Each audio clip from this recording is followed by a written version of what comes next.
É um texto que a gente viu não tem muito tempo, que é Lucas 10, de 25 a 37, a famosa parábola do bom samaritano. Como eu disse, eu vou economizar todas as informações textuais que a gente já trouxe aí, vou passar muito rápido. Queria focar apenas em um aspecto que eu acho que eu me senti convocado por esse texto, por esse aspecto, diante das notícias que a gente recebeu essa semana, e a gente vai voltar a relembrar elas, que está bem fresquinha aí também. Tá? Mas vamos ver o texto. Lucas 10, 25 a 37. Certa ocasião, um perito da lei levantou-se para pôr Jesus à prova e lhe perguntou: Mestre, o que preciso fazer para herdar a vida eterna? O que está escrito na lei? Respondeu Jesus. Como você a lê? Ele respondeu: ame o Senhor, o seu Deus, de todo o coração, de toda a sua alma, de todas as suas forças e de todo o seu entendimento. E ame o seu próximo como a si mesmo.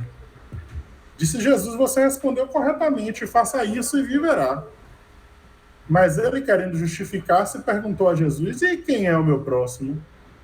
Em resposta, disse Jesus: um homem descia de Jerusalém para Jericó quando caiu na mão de assaltantes. Estes lhe tiraram as roupas, espancaram-no e se foram, deixando-o quase morto. Aconteceu estar descendo pela mesma estrada um sacerdote. Quando viu o homem, passou pelo outro lado ou passou de largo, como outras versões dizem. E assim também um levita, quando chegou ao lugar e o viu, passou pelo outro lado. Mas um samaritano, estando de viagem, chegou onde se encontrava o homem e, quando o viu, teve piedade dele.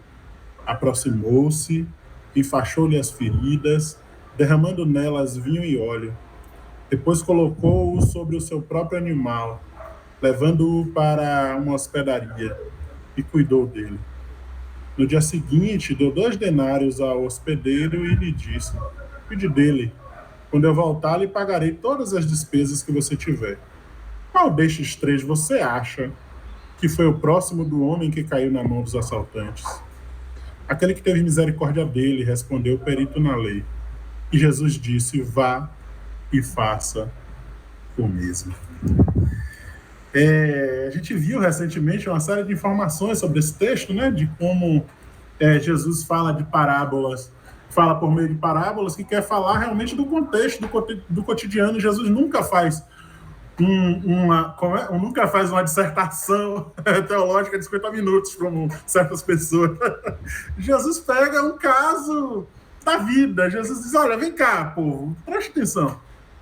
Vamos falar de fatos que vocês vivenciam cotidianamente. E a estrada de Jerusalém para Jericó existia de fato essa estrada, então, de Jericó para Jerusalém, né? Que agora eu me perdi a ordem aqui. De Jerusalém para Jericó, assim. E aí são 700 metros acima do nível do mar, do deserto de Judá, que é extremamente perigoso, íngreme, com grutas complicadas. E era muito comum saber de um homem que foi apanhado por algum ladrão, espancado ali, era coisa que eles recebiam como notícia o tempo inteiro, né? Só que Jesus está dando uma resposta a um escriba, um perito na lei, que está perguntando sobre o que fazer para herdar a vida eterna, e a vida eterna aqui, como esse lugar lá no além, como esse... o que é que eu faço para garantir que eu vou viver para sempre no seio de Abraão? O que é que eu preciso fazer? Porque um bom judeu tinha as obras de justiça e as obras da lei que ele entendia que deveria ser cumprida para que ele herdasse a vida eterna. Como se a gente precisasse fazer alguma coisa para acessar aquilo que é nosso por herança. Se herança, não precisa fazer nada, já está garantido. E a resposta de Jesus é interessante, porque Jesus, em vez de dar uma resposta na mão, dá logo a resposta óbvia, Jesus provoca a reflexão. E Jesus diz: o que está escrito na lei, afinal de contas? E ele diz: olha, ame a Deus profundamente e igualmente ame seu próximo profundamente. Jesus, tá bom, você disse certo. Aliás, aquela pergunta, né, que a gente não pode, eu vou relembrar, mas não vou gastar tempo nela. O que é que está escrito e como você lê? Como você lê? Porque uma coisa é o que está escrito, outra coisa é a forma com que você interpreta e a serviço do que a sua leitura está, se é a serviço da vida. Enfim, aí Jesus disse, faça isso, e não diz você vai herdar a vida eterna. Faça isso e você viverá. É uma pequena mudança, mas como o que Jesus está dizendo amar a Deus e amar as pessoas é garantia de vida em plenitude já, aqui e agora, o que se arrastará para a eternidade. Mas para de insistir nessas discussões da abstração. O convite da lei de Deus, e a lei de Deus só faz sentido se produzir no coração devoção e serviço. Se produzir no coração devoção e serviço. E aí o texto diz o seguinte, mas ele queria justificar-se, ele queria arranjar um argumento que lhe deixasse em situação cômoda. E ele diz assim, olha, e quem é o meu próximo, afinal de contas?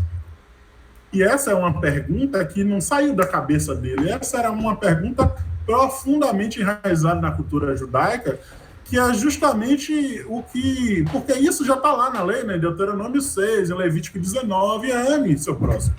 Só que o próximo, na cabeça dele, está circunscrito a questões raciais, é o meu igual. É o judeu, o meu próximo é o judeu, é aquele que é da minha tribo, do meu clã, da minha família, ou do meu contexto étnico-racial aqui. Os outros, não. E uma das figuras que se fazia questão de dizer, os rabinos faziam questão de dizer não é nosso próximo, são os samaritanos. Que apesar de ter uma origem comum, eles são os mestiços, né? A gente conhece a história, quando Israel é dividido entre Reino do Norte e Reino do Sul. Então, Roboão fica no Reino do Sul com a capital em Judá, Jeroboão fica com a capital de Samaria, o Reino do Norte. E aí, quando a Síria invade o norte, né, e leva o pessoal lá para o exílio e tudo mais, e aí depois eles colocam gente de todas as nações ali no Reino do Norte, então começa a surgir pessoas mestiças, misturadas, já não é mais pura. E também não apenas misturado do ponto de vista racial e cultural, mas também religioso. Os samaritanos, eles mantêm a fé em Javé, o Deus de Israel, sim, mas a parte da lógica de Judá, inclusive o templo dele é outro, né? O templo de Jerusalém está lá no Monte Sião, o templo dele está no Monte Gerizim, e o Monte Gerizim é mais alto do que o Monte Sião. Nesse contexto, isso é uma afronta, porque o lugar mais alto é o lugar mais próximo de Deus naquela cabeça, onde Deus habita os montes, Deus e os espíritos maus também. Né? Então, assim, quando os samaritanos afirmam nosso templo, o lugar onde Javé habita é aqui, não Jerusalém, a confusão está feita. E aí se estabelece o Pentateuco para o samaritano é o único texto sagrado, não os outros dos profetas judeus, dos profetas do sul. Então, tudo isso e uma série de outras questões, eles tinham relações sincréticas mais fáceis, porque o pai era judeu, mas a mãe era gentílica, ou vice-versa. Então, eu creio no Deus de Javé, mas eu creio nos deuses dos meus ancestrais também, e fazia uma mistura, então era muito complicado, e isso para a ortodoxia do Sul era muito difícil. Aliás, não é. Eu ia fazer. Não, deixa pra lá. Eu ia fazer trocadilho com o Sul, mas pula. Não vem ao caso. E isso gerou, durante milênios, uma experiência de ódio mesmo, de ódio racial. E nas sinagogas se orava, né, maldizia o tempo todo os samaritanos, e a oração fervorosa era: Senhor, não dá a eles uma parte na eternidade, não dá a eles nenhum direito no seio de Abraão. Nós somos o povo da aliança, o povo fiel, o povo puro, eles não. Eles são impuros, eles são detestáveis. E aí a gente conhece a história que Jesus insiste, não por acaso, em passar por Samaria, encontra a mulher samaritana e toda aquela beleza que a gente já conhece. E aqui o texto de Jesus, então, dá uma resposta para ele e diz assim: olha, aconteceu esse fato aqui que a gente já sabe, e é o seguinte: o sacerdote viu o homem caído e foi indiferente.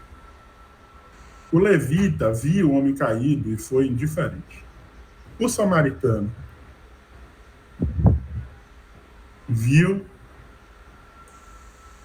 se aproximou, se compadeceu e agiu. Aí Jesus diz assim: quem se fez próximo daquele homem caído? Jesus muda a lógica. O perito na lei pergunta: quem é o meu próximo? Eu sou o centro, eu sou a referência. Jesus muda e diz: quem se fez próximo do homem caído? Porque a referência é o caído, não é você. Não é você o centro. É quem se faz próximo. Aí ele responde: o que teve compaixão. Não diz o samaritano porque é admitir demais, mas é aquele que teve compaixão. Aí Jesus responde: vá e faça o mesmo. O samaritano que estava de viagem. A verdade é que bom samaritano mesmo, integralmente, é só o próprio Jesus, que também estava em viagem, perambulando por ali. Ele é o bom samaritano porque a sua pregação está encarnada nos seus gestos. É ele quem se aproxima dos caídos à beira do caminho. Isso é importante porque às vezes a gente se arroga a essa coisa: eu tenho que ser o bom samaritano, não quero ser o levita e o sacerdote. A verdade é que muitas vezes, ou na maior parte das vezes, a gente está tão distraído com as nossas agendas que a gente age muito mais como o levita e o sacerdote do que como o samaritano. Mas esse texto não é para nem exaltar o nosso ego e a gente achar que é o bom samaritano, nem acabar com a gente e dizer que a gente só pode ser levita ou sacerdote. Esse texto é para ser realista e dizer: olha, o que Jesus está dizendo, imite o bom samaritano. E esse é o convite para o discipulado: imite a mim mesmo, Jesus. Haja como eu agi e não faça do ser como levita e como sacerdote o paradigma da sua vida, ainda que você precise lutar constantemente porque você vai cair nesse lugar. Que a sua inquietação, que a sua motivação, que a sua mobilização seja para agir como o samaritano. Porque observe, esse texto nos fala de que o samaritano viu, se aproximou, se compadeceu e agiu com gestos concretos de cuidado. E é muito interessante porque ele age, de novo, ele se faz próximo, então a referência não é ele mesmo, é o outro. E isso nos ensina até para os nossos gestos de ação por justiça por aqueles que estão caídos à beira do caminho, para a gente não tratar com essa lógica de que nós, os que cuidamos deles, e nós somos a referência. Não, a referência são eles. É sobre eles que a gente precisa prestar atenção e aprender e organizar a agenda. Mas esse texto fala que ele vai e cuida, mas não é aquele gesto paliativo que resolve ali, né, de forma assistencialista, o que é muito importante, mas ele providencia para que o cuidado seja pleno, integral. Porque ele diz: olha, eu vou cuidar aqui agora, colocar vinho e azeite na sua ferida, mas eu vou te levar para uma hospedaria porque você vai precisar de mais cuidados e eu vou seguir viagem. E eu vou providenciar os recursos necessários, eu vou mobilizar para que você receba cuidado permanente. E o texto diz que ele vai lá e paga para o dono da hospedaria. E é interessante porque quando o período da lei diz: ame o Senhor teu Deus com todo o teu entendimento, né, coração, entendimento e todas as tuas forças, a tradução também pode ser todas as tuas posses. Porque na cabeça do judeu, a força é, sabe, a gente diz isso hoje também, né? Fulano tem poder aquisitivo, né? É como é o seu poder aquisitivo. Então, o que o judeu piedoso entendia é: força é quando você arranca do bolso e dá. Ali você está colocando aquilo que te garante, né? Que te dá a sua força de sobrevivência.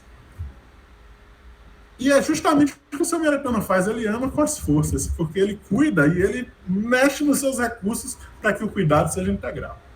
E uma outra cena importante é que ele sai sabe sair de cena. Ele não quer gerar alguém independente. Olha, e aí, o homem caído, você não vai demonstrar gratidão? Você não vai ficar aqui colado em mim, sendo subserviente agora? Não é aquela lógica salvadora, messiânica, que gera dependência. Não, olha, eu vou cuidar na medida que eu posso, eu vou mobilizar uma rede aqui para que possa continuar o cuidado e a vida segue. Eu sigo minha vida, você segue a sua. Sem dependências. Isso é muito interessante. Mas o que eu quero focar, né, é nessa questão o sacerdote também viu. O levita também viu. Talvez o sacerdote e o levita tenha dado uns passinhos para olhar assim, chegou um pouquinho perto, mas não tanto, para não se contaminar. E tem uma série de discussões, né? Porque como ele estava quase morto, se chegar perto de um corpo morto vai ficar impuro, etc, etc. As mil especulações do porquê que ele não aproximou.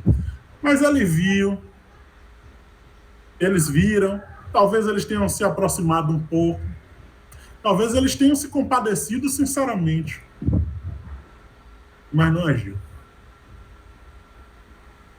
Mas não mudou a rota, não mudou a agenda, não mudou as escolhas e as prioridades, não mudou o lugar do investimento dos seus recursos para que esse homem caído à beira do caminho tivesse sua vida e sua dignidade restabelecida integralmente. Não foi indiferente. E isso, eu voltei a esse texto, evidentemente, por conta desses dois casos gritantes que estão aí na nossa mente dos últimos dias, do Moisés e do Ruval.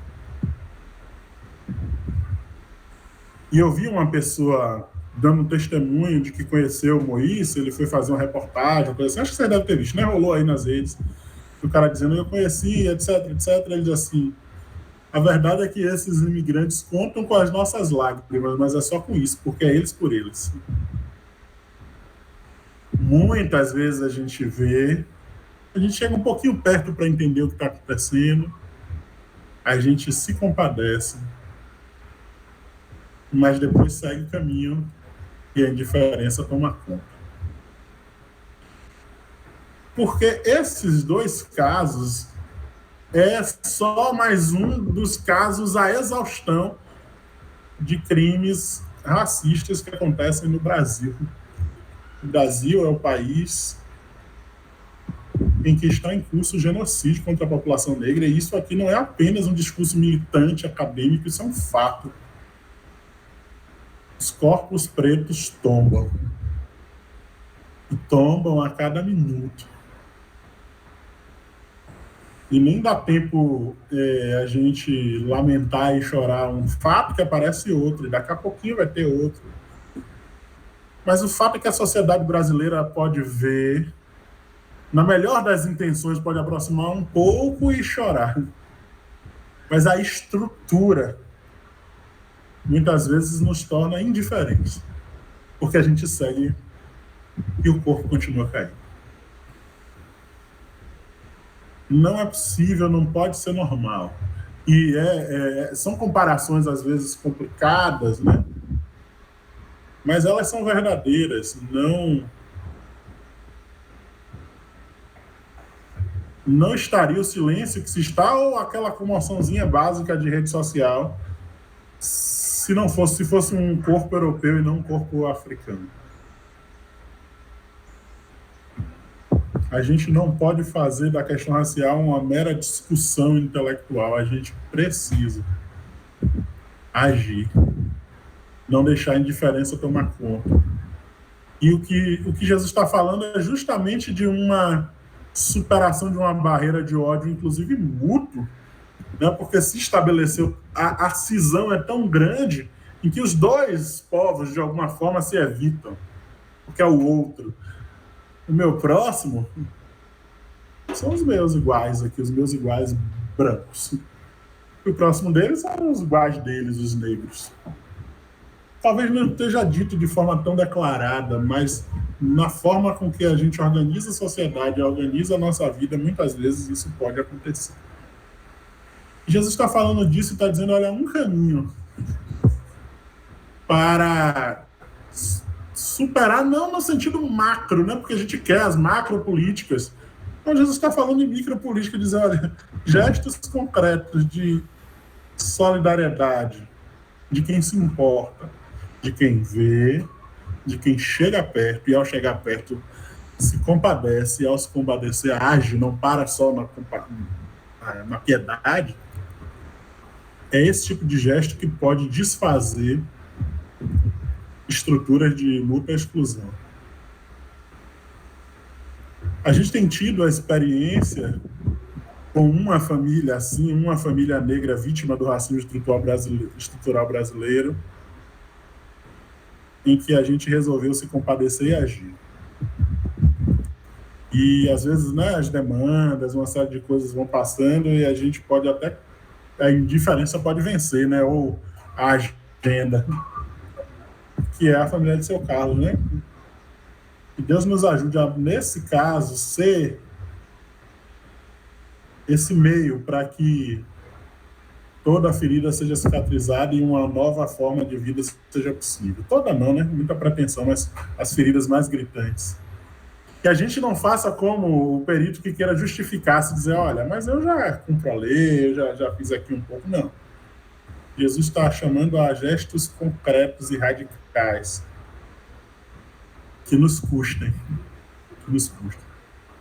Mas para além desse caso particular, que a gente como comunidade possa estar antenado a essas questões raciais e não fazer delas um problema periférico, porque ela é um problema central no Brasil.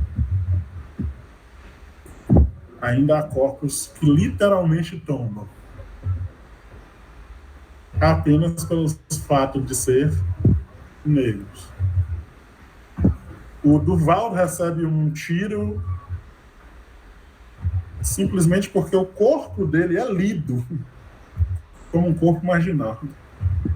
Ele não pode ser lido de outra forma.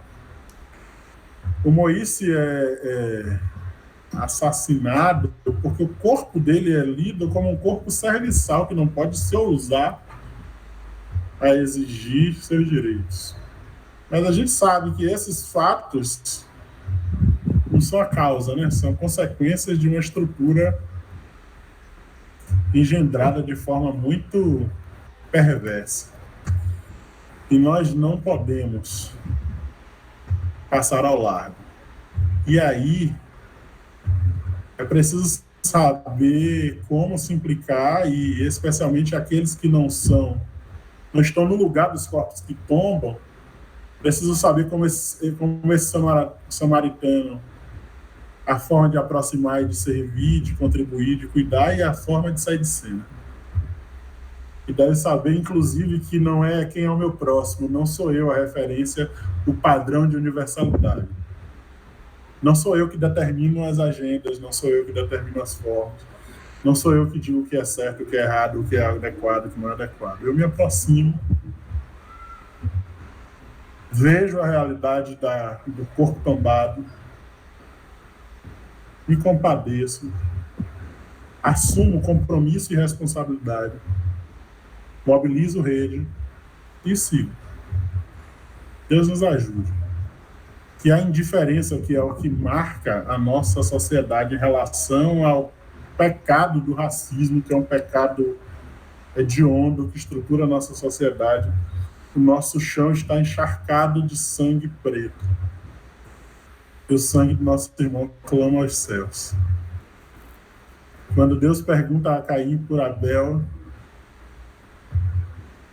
Caim responde, acaso sou eu guardador do meu irmão? Não é da minha conta. E a resposta de Deus, na verdade, é essa, ainda que não esteja dito isso no texto, nas entrelinhas é sim, você é o guardador do seu irmão. Todos nós somos guardadores dos nossos irmãos, especialmente daqueles que estão caídos no chão.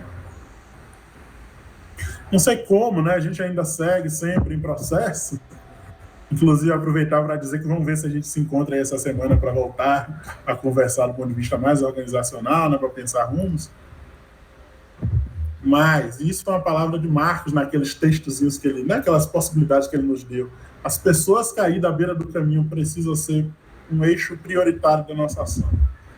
E isso não pode ser confundido com a comunidade de Jesus está muito política, está muito esquerdista, está muito não sei o que. Isso não deve nem ser uma questão de preocupação nossa. Isso é compromisso com o segmento do bom samaritano pleno, que é Jesus de Nazaré. Ele é aquele que estava em viagem, em missão no reino de Deus. É o único que nunca se porta como sacerdote, como levita. Está sempre atento aos caídos e prioriza os caídos e faz da sua agenda a agenda do serviço e do cuidado. E que está com a sua generosidade e graça interessante, que ele poderia ter colocado um escriba, né? Ele nem botou um escriba, ele botou um sacerdote e um levita, porque ele não queria fechar o diálogo, ele não queria perder, ele não queria já chegar acusando, olha, você é insensível. Sua pergunta, na verdade, é só fundamentalismo legalista para te roubar da responsabilidade e compromisso. Nada disso. Jesus estabelece um processo pedagógico para ganhar ele também. É assim que ele faz com a gente. Ele sabe que a gente é muitas vezes sacerdote levita, indiferente. Mas ele não bota o dedo na nossa cara. Ele nos chama à leitura de vida do mundo, à reflexão e ao convite, segue. Faz igual. E você receberá a vida aqui e agora. Ame a Deus sobre todas as coisas e ame a seu próximo. Faça isso. Devoção e serviço. E aí eu linko e acabo aqui com aquilo que a gente falou no início, né? Os ditos conservadores, fundamentalistas, sei lá o quê, eram acusados só querem a devoção, só querem o intimismo, não querem saber do serviço. Não servem. É preciso serviço. Mas aí agora fomos para um outro extremo que não precisa devoção, basta o serviço. Mas a lei, e Jesus diz que essa é toda a lei é a mesma. Ame ao Senhor de todo o teu coração, de toda a tua alma, de todas as tuas forças. E ame-o amando o seu próximo caído à beira do caminho. Deus nos abençoe, nos ajude e nos incomode, nos roube do lugar da indiferença. Não nos deixe, no máximo, chegar ao limite da lágrima e só. Mas leve-nos a uma ação concreta, solidária, libertadora e em rede, como fez aquele samaritano. O bom é que ele escolheu o samaritano justamente para nos ensinar também que a gente pode aprender com aqueles que a nossa pretensão diz que são impuros, que são incrédulos, que são hereges, que são endemoniados, que são pervertidos, etc, etc, etc. É isso. Amém.